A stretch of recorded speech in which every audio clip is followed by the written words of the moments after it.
It may be getting hot in the kitchen, but we're not talking about the dog days of summer. Our resident love doctor says it's time to grab your McDreamy or McSteamy and heat things up even more. She's the author of the book, Till Death Do Us Part, Unless I Kill You First.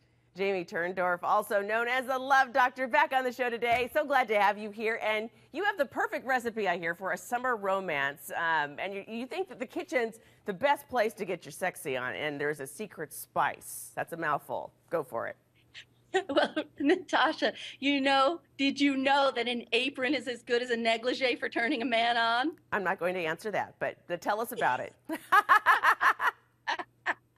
Well, what you want to do, and actually, this is my really simple recipe for using the kitchen to create a connection. So here we go. You tie on an apron, take the guy by the hand, walk him in the kitchen, sit him down where he can see you, because remember, men are aroused by visual stimulation, all right? Now, get out a bushel of ripe, juicy peaches and let him watch you slice up those dripping peaches.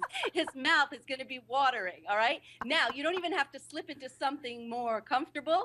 All you need to do is slip in some extra cinnamon, because research shows that this aphrodisiac spice is guaranteed to raise a man's libido. Now, do men really need some cinnamon? I mean, come on, is it the women who need it?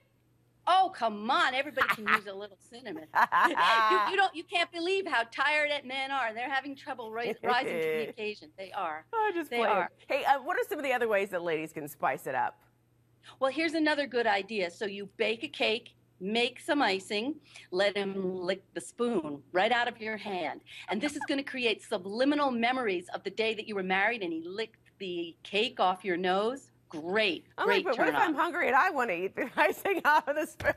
Baby, I'm going to let you lick the spoon too. Is there something that guys can do for their mates? Because sometimes it's the ladies that are trying to be romantic. The guys got to put in the work too. Come on.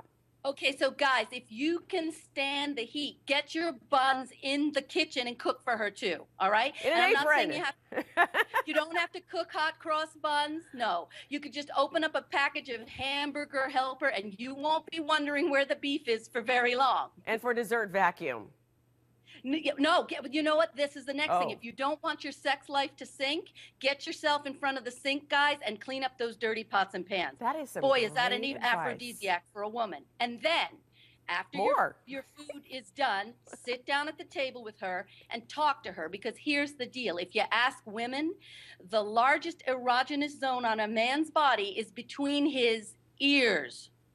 So for a slam dunk recipe for sex, guys, you got to listen up for more batters up. I love that. Listen. All right. Thank you so much. She's the author of the book, Till Death Do Us Part, Unless I Kill You First. Dr. Love, Jamie Turndorf. Thank you for your frank advice, as always, and entertaining advice, for bringing the sexy on just in time for supper.